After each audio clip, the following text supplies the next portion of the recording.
반갑습니다. 비가 많이 오는 것 같습니다.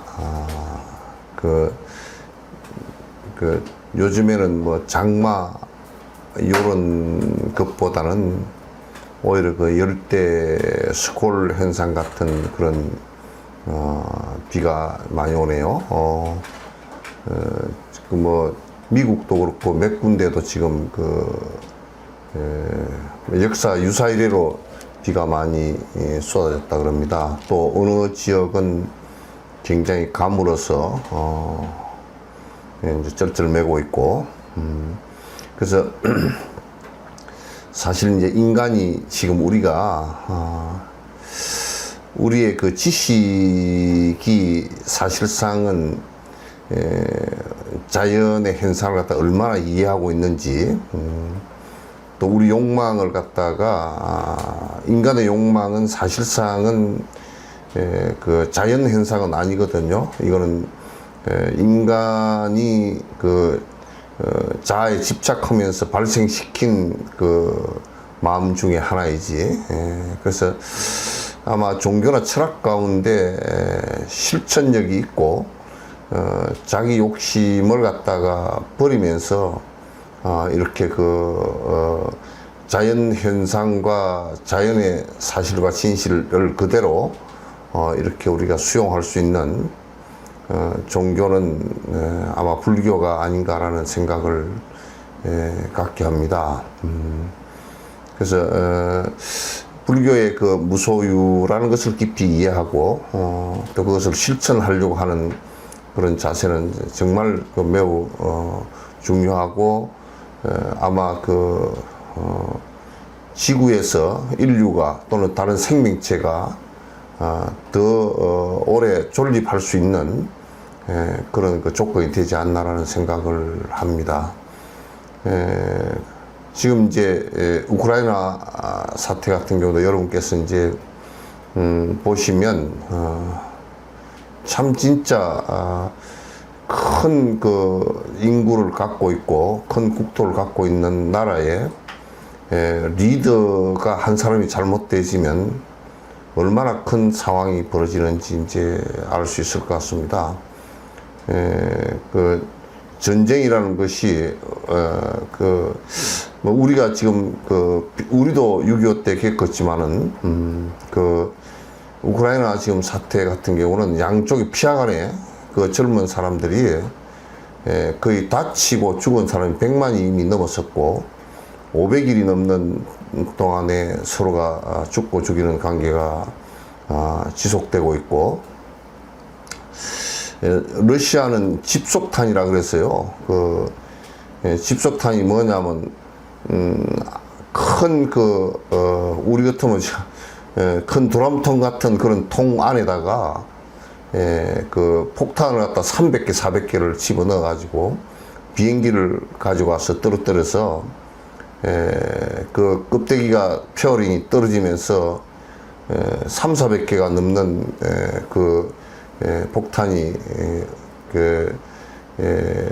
축구장 한 30개 정도 되는 그 지역을 갖다 초토화시킬 수 있는, 한 발에 그렇게 초토화시킬 수 있는 그런 그 무기를 갖다가 러시아는 이미 그걸 사용했고요. 사용했고, 그 미국에서는 이번에 그 우크라이나에게 공급을 한다고 그렇게 합니다. 대량 살상이 일어날 수 있는 일들이 지금 자꾸 벌어지고 있고, 그것은 인간의 어떤 지혜로운 이런 그 생각으로 놓고 본다 그러면 전혀 지혜롭지 못한, 정말 참 진짜 괴롭고 더 끔끔한 그런 얘기인 것 같습니다. 그 이제 세계 지도자, 이번에 뭐 윤 대통령도 나토 회의에 갔다는데, 그 가서 우리의 그 북한 그 핵 문제를 갖다가 그 사람들에게 호소를 하면 얼마나 이제 우리를 돕기는 하겠지만 그 사람들은 전부 다 천리 바깥에 있는 사람들이고, 또 우크라이나에 그 조건으로 해서 무기를 갖다 공급해 달라고 요구를 하는 모양인데, 그런 것은 어떻게 대처할지 참 그 어려운 문제인 것 같습니다. 아무튼 지혜롭게 산다라는 것은 욕심을 버리지 않고 배려하지 않는 지혜로움이라는 것은 있지 않다라는 것을 갖다 이제 꼭 말씀을 드리고 싶고, 이제 오늘 얘기는 상당히 그 이제 중요한 얘기고, 불교 교리 체계에서 조금 오해를 하는 사람들은 잘못 알면 오해를 할 수 있는 그런 얘기가 될 것 같습니다. 왜 그러냐면 학자들의 일부 학자들은 육바라밀만 있으면 됐지 십바라밀이 화엄에서만 주장하는 것이다, 이렇게 이제 얘기하는 사람들이 들어있거든요. 그건 불교를 잘못 알아서 그렇습니다. 그 수행에 들어가는 단계는요, 수행에 들어가는 단계는 예비수행, 대승 보리심을 발하고 그 보리심의 행보리심에 있어서 보리심을 실천하는 데 있어서의 앞에 육바라밀은 예비수행입니다. 예비수행이고, 보시와 지게와 그 다음에 그 인욕과 정진과 그 다음에 선정과 그 다음에 지혜는, 이거는 이제 예비수행입니다. 앞에 그 예비수행 가운데서의 예비수행은 보시, 지게, 인욕, 정진이고요.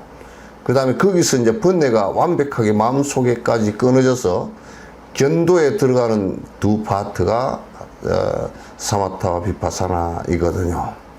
사마타 비파사나까지가 사실상은 자량도에서 가행도, 그 다음에 사마타 비파사나에서 견도, 이렇게 됩니다.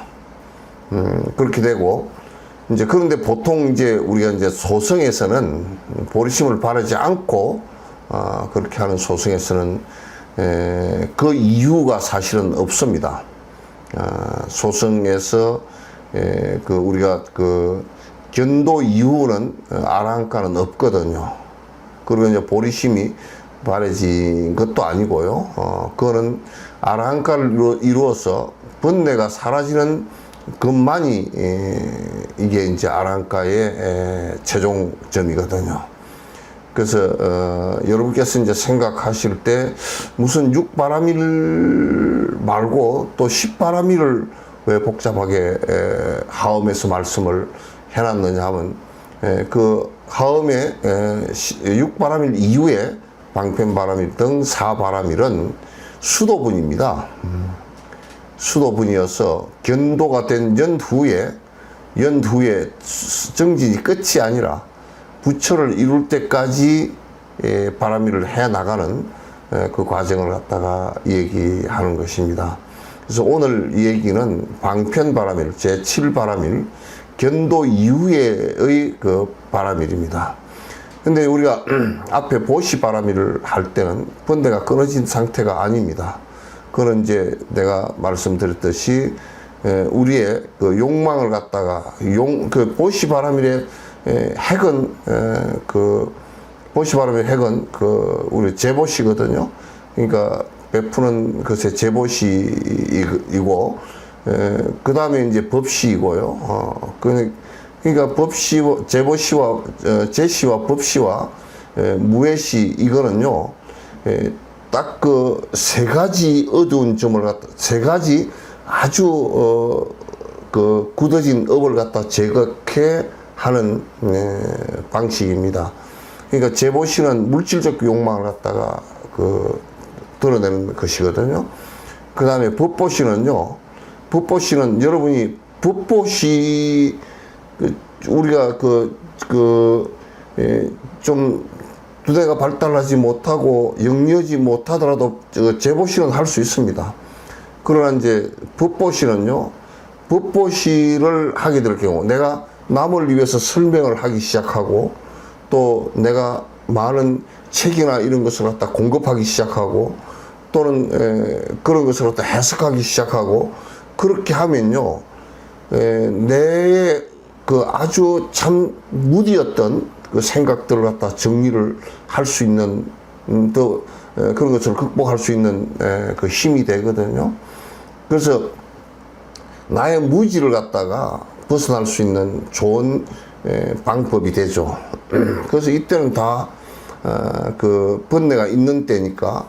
그리고 이제 그 무해시는요. 무해시는 이 세상에서 자꾸 두려움이 많으면 그건 어두워집니다. 그래서 남의 의지처가 되기, 남의 두려움으로부터 의지처가 된다는 것은 내가 용기를 낼 수 있는 힘이 됩니다. 그래서 사람들이 이제 대체적으로 많이 두려워하고 놀래고 깜짝 놀래고 막 그냥 이렇게 하는 것은 내 정신을 갖다 흐리게 하는데 굉장히 중요한 그 원인이 되기 때문에 우리가 이제 그런 이 세 가지 보시를 통해서 이 세 가지를 극복할 수 있는 자량의 힘이 굉장히 강한 그 방법이에요. 그러니까 제시, 법시, 무해시를 가지고 그렇게 이제 할 수 있는 것이죠. 그 다음에 지게 바람이는 개를 지킨다고 해서 번뇌가 다 끊어지는 건 아닙니다. 거칠게 바깥으로 나돌면서 인과를 지어서 내가 공부하는데 모든 것을 공부할 수 있는 모든 조건을 잃는 것을 갖다가 잃지 않게끔 해주는 것이 개입니다. 예를 들면 술을 먹음으로 해서 몸을 상한다. 이거는 매우 진짜 거칠은 얘기고요. 실제적으로 술 마시기 시작하면 그거는 전혀 그 번뇌를 끊을 수 있는 그 힘이 안 생기죠. 점점 그로 인해서 더 문제가 발생한단 말이죠. 따라서 이제 우리가 지게 바람이란 이런 그 나를 수행케 하는데 순조롭게 할 수 있는 큰 사고가 나지 않고 순조롭게 할 수 있는 힘이 되는 것이거든요. 인욕 바람일도 내가 분노를 일으키거나 시기 질투를 일으키거나 이런 것으로부터 벗어나게 만들어주는 것이거든요.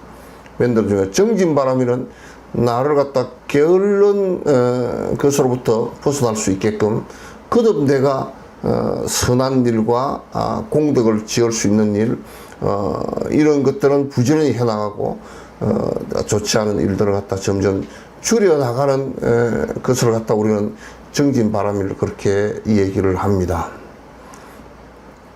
그리고 이제 그렇게 하더라도 앞에 6바람일 가운데 앞에 4바람일이 예비수행인데 막 그걸 4바람일 예비수행을 한다고 하더라도 마음속에서는 이게 끊어지질 않죠. 그래서 마음속에서 끊는 방식이 사마타와 비파사나입니다.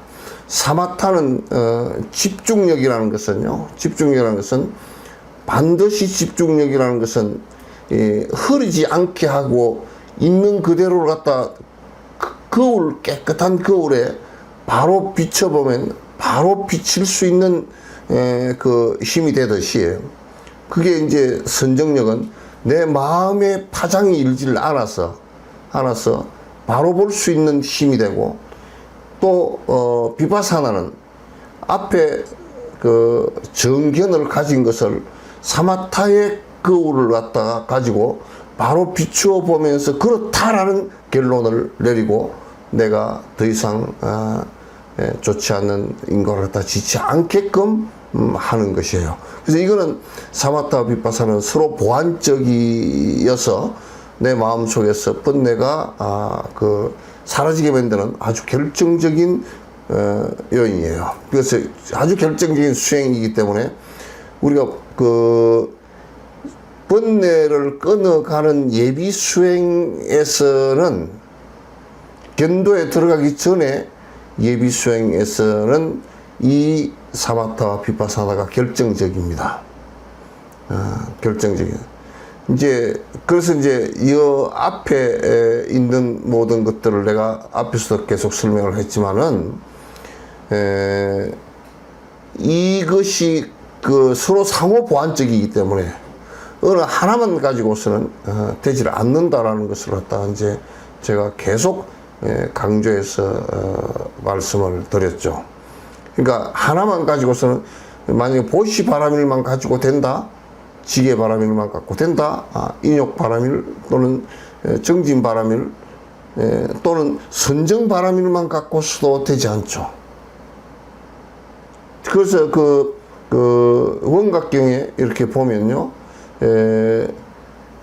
보통 보살들이 수행을 할 때 많이 아는 것만 가지고서 자꾸 내세우는 것이 있다. 그러면 그거는 계속 흔들려서 안 된다 그랬어요. 원각경에. 또 사마타만 가지고서 보살행이 된다라고 주장하는 사람은 침잠해버려서 안 돼요. 조용해져 버려서 안 돼요. 그래서 이 두 개는 상호 보완적이어야 된다. 그래서 쌍차, 쌍조에 관한 말씀을 드렸어요. 그래서 거기서 안에 번뇌가 여여부동해서 끊어지고, 번뇌가 끊어지고, 의식적 번뇌가 끊어지고 난 다음에 그때부터는 일체 중생을 위하는 일들이 계속 있어야죠. 거기가 만약에 끝이라 그러면 그거는 불교가 사실은 아니죠. 거기서 끝이 아니라 거기서부터 시작입니다.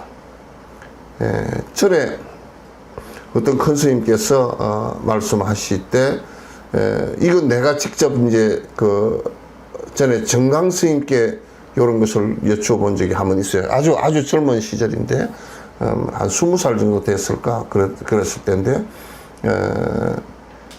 견도가 끝입니까? 하고 물어보니까, 정강 스님께서 하시는 말씀이, 거기서 시작이다 그러더라고요.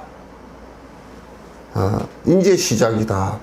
그 앞에 한 거는 번뇌가 있는 상태에서 보시행을 해서 번뇌를 사라지게 하는, 그러니까 무슨 얘기냐면 병원에 갔을 때 이제 약 먹고 이제 나아가는 한 달 정도 수술하고 나아간다 그러면 회복이 돼서 완전히 나가서 일하러 가는 그게 돼야 그것부터 삶이 시작이지. 그 앞에는 병원살이다 그 말이죠.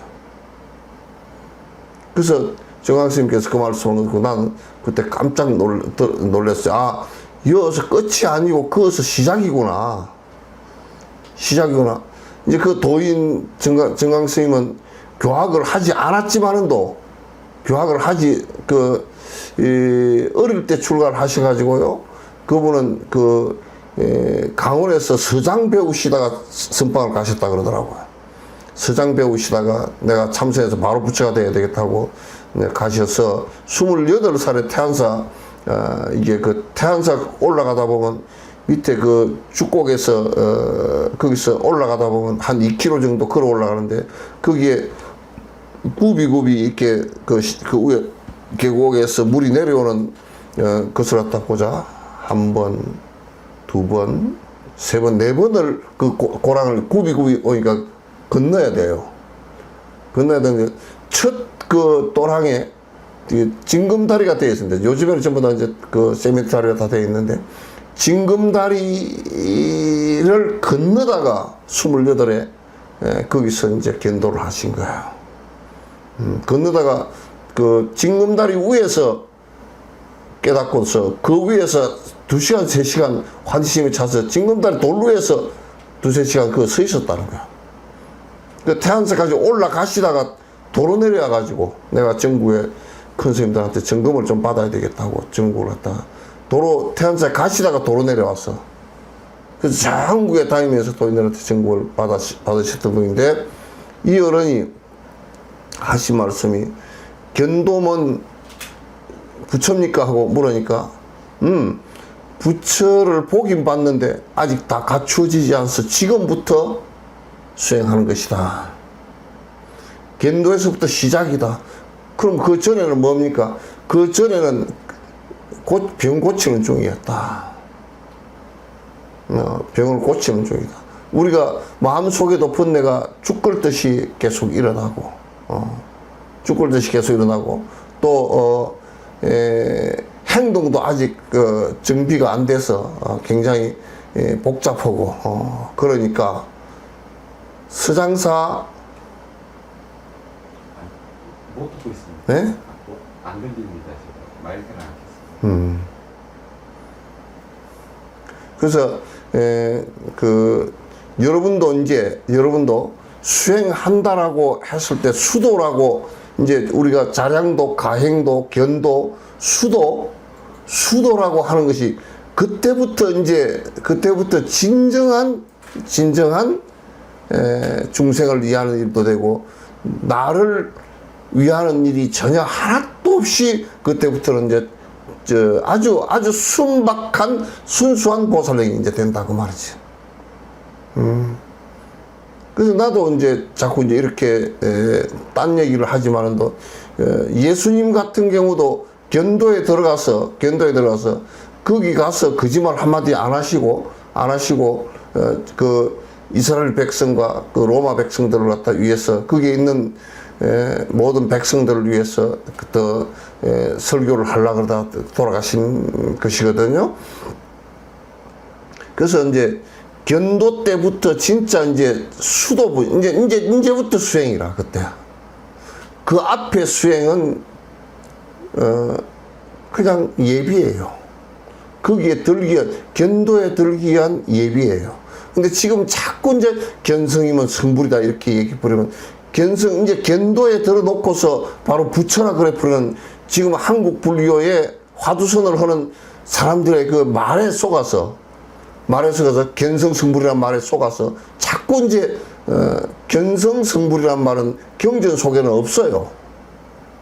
근데 그 말을 썼다 손치더라도 정확하게 얘기를 해야 돼요. 이게 이제 수행체계가 자량도, 가행도, 그 다음에 견도, 그 다음에 수도, 그 다음에 무학도, 이 수행체계를 갖다가 명확하게 정립을 한 것은 부처님께서 이렇게 말씀해 놓으신 부분을 가지고 논으로 그 학파로서 정확하게 한 것은 유식학에서 정확하게 그걸 다 정리를 한 거예요. 정립을 갖다 정확하게 한 거라. 그래서 이제 제7바람인 방편바람이란 지금 그 견도에서부터 이제 나오는 거예요. 견도 이후에서. 그 방편이란 말은 뭐냐면 중생을 건지는 방법이다 그 말이에요. 방편 그렇게 얘기하는데 그거는 방법이다 그런 얘기예요. 근데 그때부터 이제 순수하게 중생을 갖다 건진다 그런 얘기예요. 그때부터 순수하게 100% 그때부터는 중생을 위하는 일이 된다 그런 얘기예요. 달라이라마께서는 이게 언제부터 이렇게 그 견도에 들어서 언제부터 보리심이 발로가 되면서 수도분에 들어가셨냐고 내가 이제 요렇게 구체적으로 물어보진 않았지만도 물어봤을 때 달라이라마께서는 50이 됐어야 그게 39의 견도가 됐고 견도 이후에도 일체 중생을 위하고자 하는 간절한 마음이 이게 후퇴를 안 하고 다른 사이사이에 그 보리심이 중생을 위하는 자비심이 사이사이에 끊어지지 않고 나올 수 있었던 것은 사실은 50이 돼서야 가능했다고 얘기해요. 지금 이러한 길을 우리가 가기 위해서 하는 거예요. 이러한 길을 가기 위해서 하는 것이지, 여러분이 제발 큰 마음을 좀 내주시면 좋겠어요. 그냥 자잘하게 내 조금 좀 해보고, 내 좀 편안하고, 내 좀 조용하고, 내 좀 덜 괴롭고 하고, 이거 살라고, 이렇게 살라고 하는 게 아니라 그 말이에요. 그 견도의 과정은요, 내가 볼 때는 업이 짙어서 혼미해서 하려고 하지 않아서 게을러서 안 될 뿐이지, 견도까지는, 나는 솔직한 얘기로 견도까지는 이 생에 다 할 수 있다라고 봐요.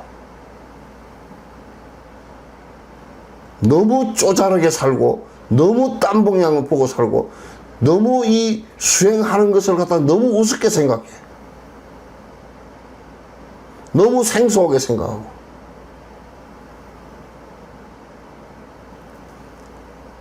모든 조건들이 다 갖추어진 연후에 하면 좋겠지만, 다 갖추어지기가 사실은 어렵습니다. 그러나 이걸 하나하나 극복해 나가면서 사실은 다 해야 되는 것이거든요. 포교를 한다는 것은 이때부터 포교가 되는 거예요.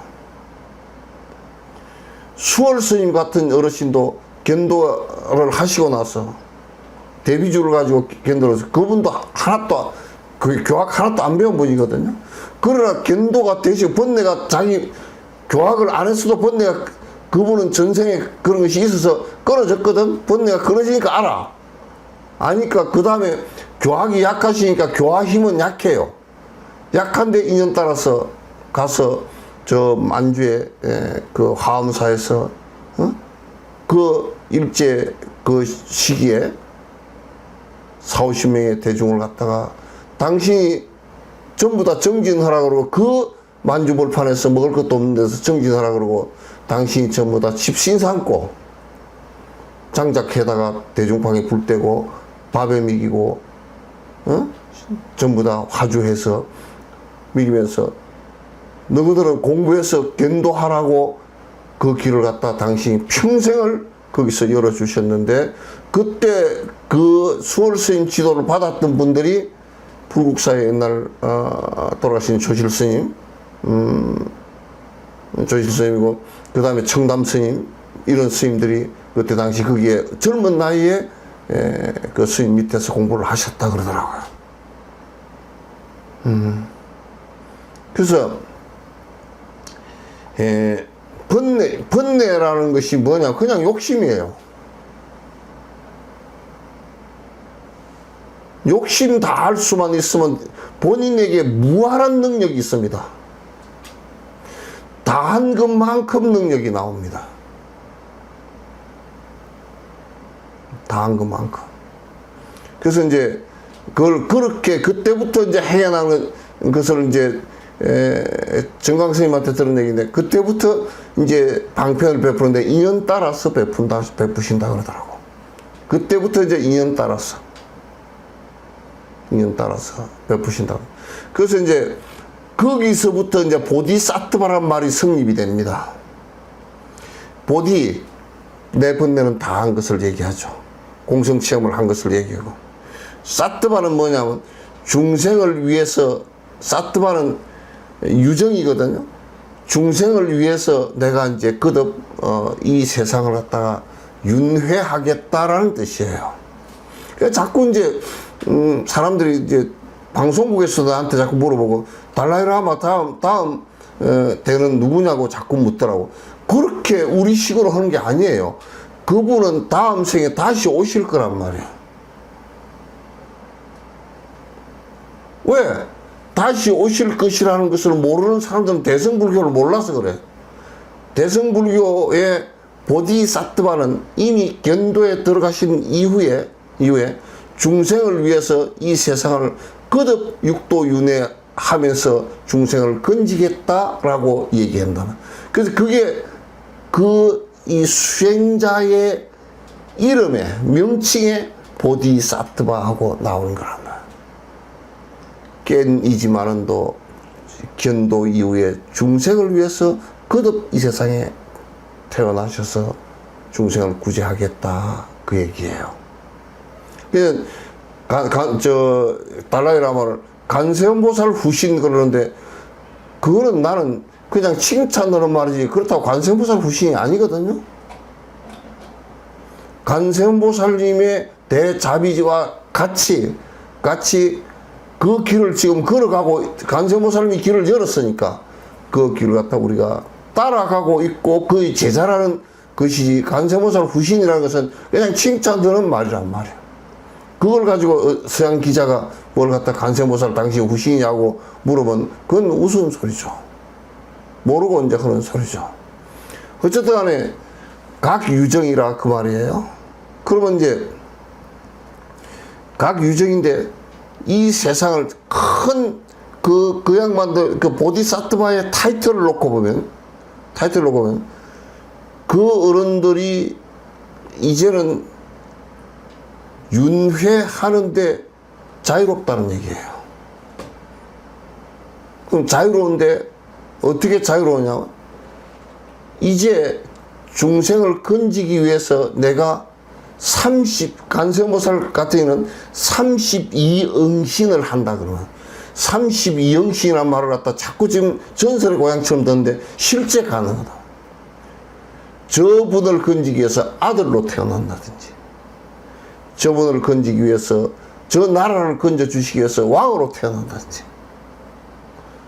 저분을 건지기 위해서 형제간으로 태어나준다든지. 그래서 우리가 여러분 삼국유사에 나와 있는 뱀복이 얘기가 대표적인 얘기예요. 당신이 전생에 당신이 공부로 다닐 때 경을 끌고 다니다 경을 갖다 소달구이다 싣고서 이리저리 옮겨 다닐 때 그 싣고 다니던 소가 끌고 다니던 소가 소달구이의 소를 그 소를 구하기 위해서 사복이 그 소가 사람으로 태어나긴 됐는데 여자로 태어났는데 엄청 너무너무 박복한 거야. 그리고 태어난 곳이 어디냐면 뱀 잡는 집에 태어난 거야. 뱀복이야. 복자가 붙은 것은 그냥 그 천민에도 못 들어가는 사람이야. 뱀 장사 집에 태어난 거란 말이야. 그럼 얼마나 여자가 하대를 받았겠냐. 그러니까 뱀복이가 가만 생각해 놓고 볼 때 저 여자분이 복이 하나도 없으니 적어도 인간으로 다시 태어나서 경을 싣고 다녔으니까 수행자로서 복은 짓게 해줘야 되겠다. 그래서 그 뱀복이 같은 사람은 대보살이거든. 그래서 그분이 당신을 갖다 낳게 만들었단 말이야. 그분 뱃속에 들었다. 여러분이 이제 요렇게 얘기하면서 내가 이 얘기를 하면 알아들을 수 있을 거예요. 마야부인 태 스가모니 부처님께서 들어가신 것은 마야부인을 갖다가 워낙 복이 없는 양반이고 애기도 없어. 왕의 부인이었지만 조그마한 나라의 왕의 부인이어가지고 전쟁이 일어나면 언제든지 죽을 수 있는 그런 것이고 그 애기 낳다 죽었잖아요. 스가모니 부처님께서 그 대도인을 갖다 낳게 해서 그분을 갖다가 구제하려고 그분의 뱃속에 들어갔단 말이야. 뱀복이도 또 그렇게 들어갔다고. 들어가서 그 뱀복이 어머니 전생에 소였던 사람을 갖다가 건지기 위해서 복을 더 짓게 하기 위해서 내가 시중을 드는 게 아니라 그 대도인을 갖다 시중 들게 만든 거예요. 자기는 장애인도 아니면서 16년 동안을 갖다가 대소변 다 받아내게 하고 목욕시키게 하고 복을 일부러 지어주려고. 당신이 어머니가 죽고 난 뒤에 시다림하고 원효 스님하고 둘이서 그 법문 장례식 법문 했잖아요. 법문하고 거기 그러고 이 변복이가 얼마나 그 보살지 단계가 높은 힘을 갖고 있었던지 그 어머니를 이 무덤에다 묻는데 그 밑에 관 들어갈 것을 구덩이를 파놔놓고 그 어머니를 엎고서 지가 밑에 들어가고 어머니가 위에 있고 묻은 거예요. 그것을 돌아가신 거란 말이에요. 그래서 그거는 그 생을 한 생을 갖다 16년 동안 갖다 이 소를 구하기 위해서 한 생을 이 세상에 나온 거라고. 보살은 중생을 구제하기 위해서 그렇게 이 생을 갖다가 나오는 경우가 많아요. 그래서 이제 32응신이에요. 32응신이에요.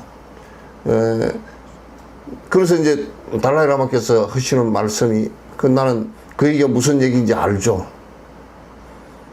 다음 생에 태어나실 것입니까? 그대들이 원하면 내가 거기에 있을 것이다. 그 얘기가 그 얘기예요. 그래서 관세음보살을 우리가 부를 때 관세음보살을 직면 관세음보살 지극한 마음으로 일념으로 불러도 내가 거기에 가 있겠다는 얘기가 그 원력이에요.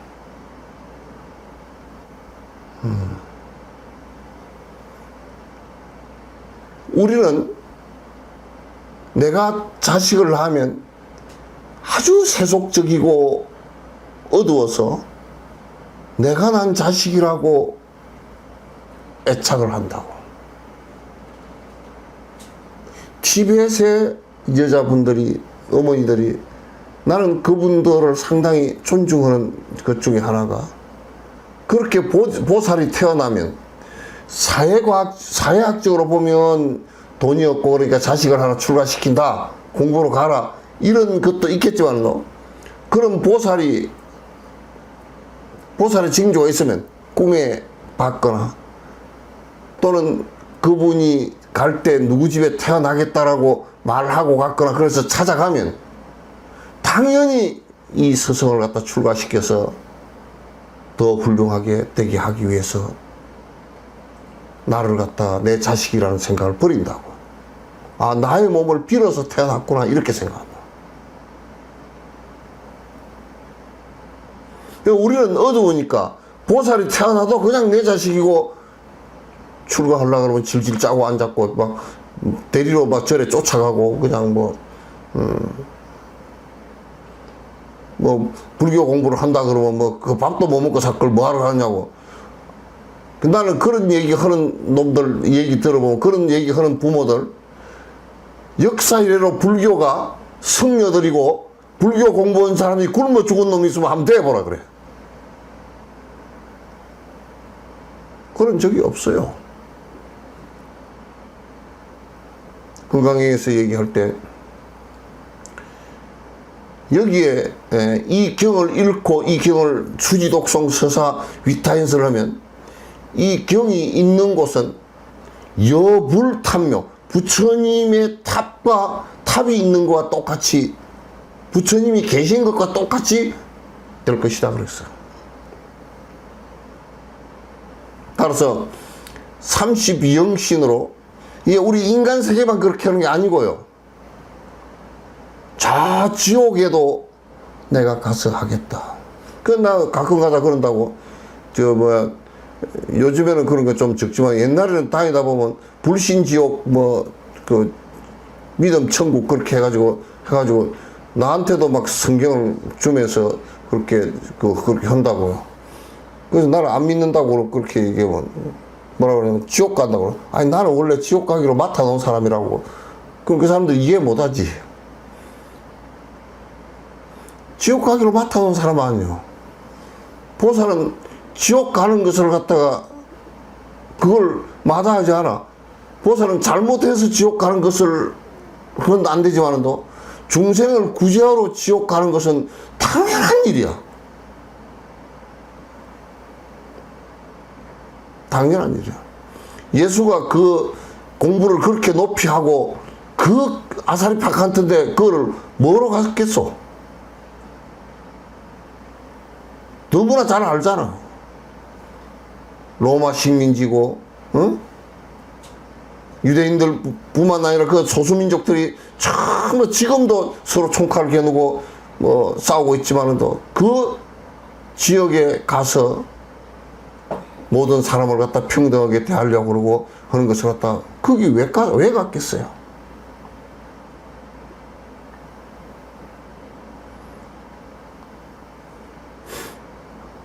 그러니까 지옥뿐만 아니라 어느 곳에든지 중생이 나를 원하면 거기에 가겠다 그 얘기예요.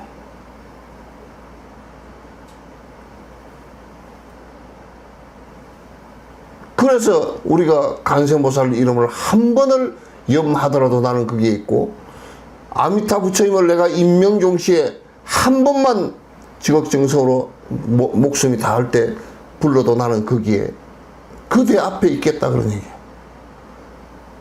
그거는 아미타 부처님과 간세음보살님이 그렇게 지장보살이나 이런 분들이 그렇게 했다는 말도 맞지만은 우리 스스로가 원력을 낼 때 내가 당신이 괴로워할 때 내가 괴로워하고 죽음이라는 그 큰 강을 건너기 위해서 달달 떨고 힘들어할 때 당신이 나를 믿고 오지은 다음에 내가 죽음을 무릅쓰고 당신 손을 잡고 따라가 주겠어 그 얘기야.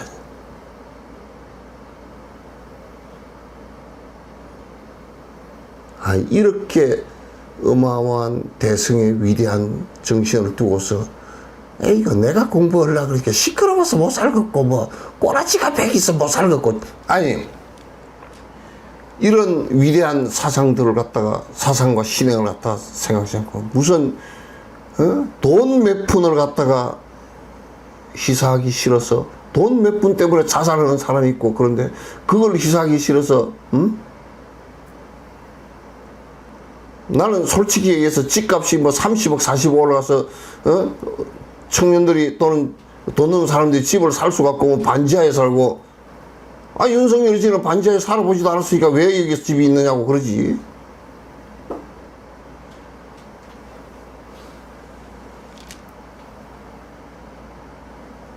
만약에 지금 집이 30억 40억 되는 사람들이 우리 집을 팔아서라도 구제하겠다고, 응?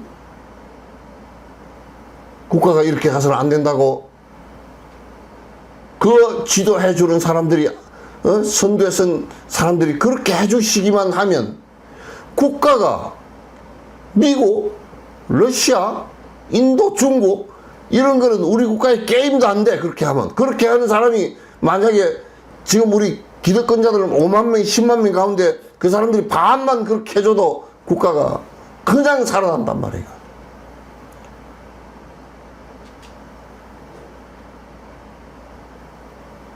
전부 다 지만 먹고 지 목숨만 아깝고 지 잘 먹고 지 잘 가고 그러니까 뭐 옛날에는 돈 있는 놈들은 군대도 안 갔어. 군대 가서 군인들끼리 뭐라 그러냐면 니나 내나 참 찌질이도 못난 놈들만 다 와 있다 그래.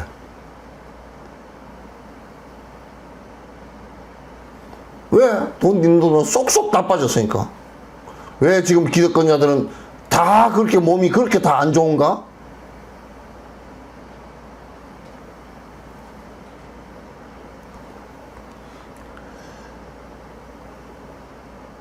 중생이 왜 건져져야 될 대상이냐 하면 그런 욕심 속에서 고통 속에서 못 태어나오니까, 꿈에서 못 깨어나오고 계속 고통스러워 하니까 이 중생을 내가 건지겠다. 한 생에서 하지 않고 세세생생 한 중생도 성불을 못했을 때는 나는 성불을 갖다가 수도하겠다 해요.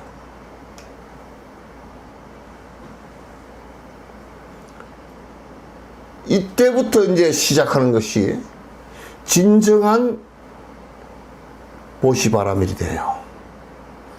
주더라도 하나도 그 전에는 보살이 완전히 견도에 들기 전에는 주면 준 상이 있고 또 보상 받으려는 상도 있고 또 그 물건이 아까울 수도 있고 내 죽음이 아까울 수도 있고 그러지만은 견도에 들고부터는 역시나 견도 든 뒤에 방편이라는 것이 뭐냐면 견도 든 뒤에 결국은 보시행을 하는 것이고 지계행을 하는 것이고 인욕행을 하는 것이고 정진행을 하는 것이고 그건 부처님께서 한번 봐보시오. 정진행도 부처님 한번 봐보시오. 당신이 부처가 되었으면서도 나무 밑에 앉아서 조용히 명상에 잠기고 부처가 되었으면서 자연스럽게 계를 지키겠지만 계 그대로 다 지켰고 그분이 하는 행동이 계율이겠지만은 이 앞에 4바라밀, 6바라밀이 방편바라밀에 전부 다예요. 이때는 이제 그런 방편바라밀, 6바라밀을 실제로 정말 100% 리얼하게 거짓말 하나도 없이 리얼하게 방편의 문이 열린다고요. 그러니까 흉년들은 세상에 쌀이 되어서라도 내가 구제하겠다는 생각을 갖고 병도는 세상에서는 내가 약이 되어서라도 구제하겠다는 생각을 갖고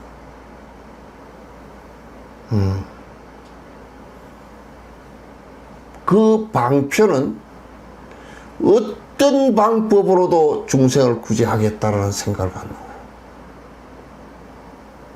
윤회를 해서 그 집에 아들로 태어나든지 내가 세세생생 윤회하면서 무엇으로 그 사람의 인연이 져서 이끌더라도 손잡고 가떼 빠라 삼가떼 보디사와 하겠단 말이에요.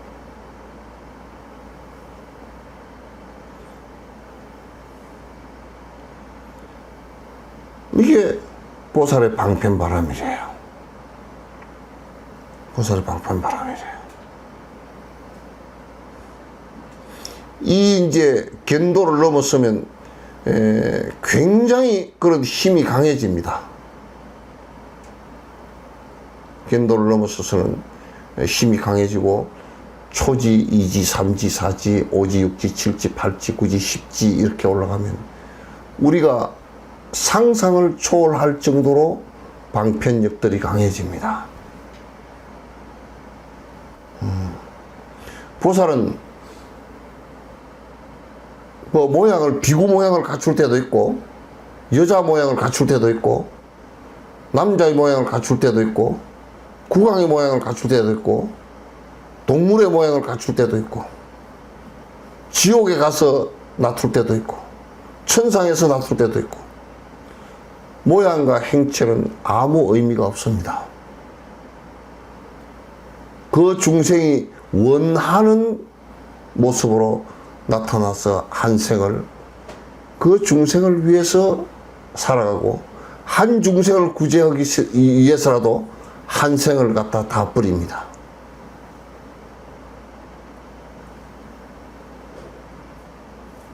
그렇게 내가 마음 먹고 살아가는 그 마음을 원력이라고 그렇게 얘기하는 거예요.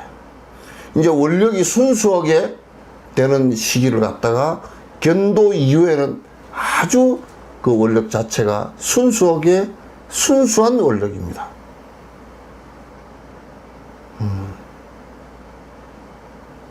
그래서 항상 죽음도 두려워하지 않습니다. 없는 것도 두려워하지 않습니다. 그 무엇도 두려워하는 것이 사실은 보살에게는 없습니다. 그래서 견도에 도달했을 때는 온 개공함을 철저히 알기 때문에 무유공포하고 원리전도몽상하는 모습이 되죠. 그걸 우리는 방편력이라 그렇게 얘기합니다. 독일 보살은 독일 가셨어요? 아니고 한국이요? 그렇구나.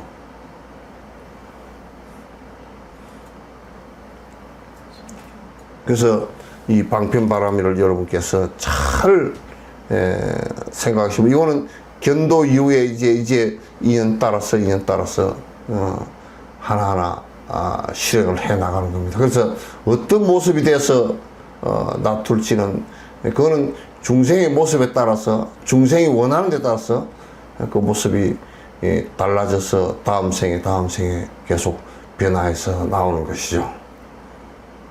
이게 이제 보살 그 사상의 일곱 번째 바람일, 방편 바람일입니다. 질문 있으면 하십시오. 들어온 거 있어요? 그냥 질문 있으면 손 들고 하십시오. 이 오픈할 거니까.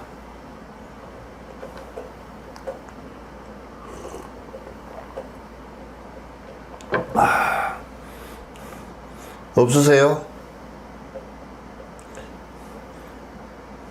빨리 끝내시라고 주무신다고?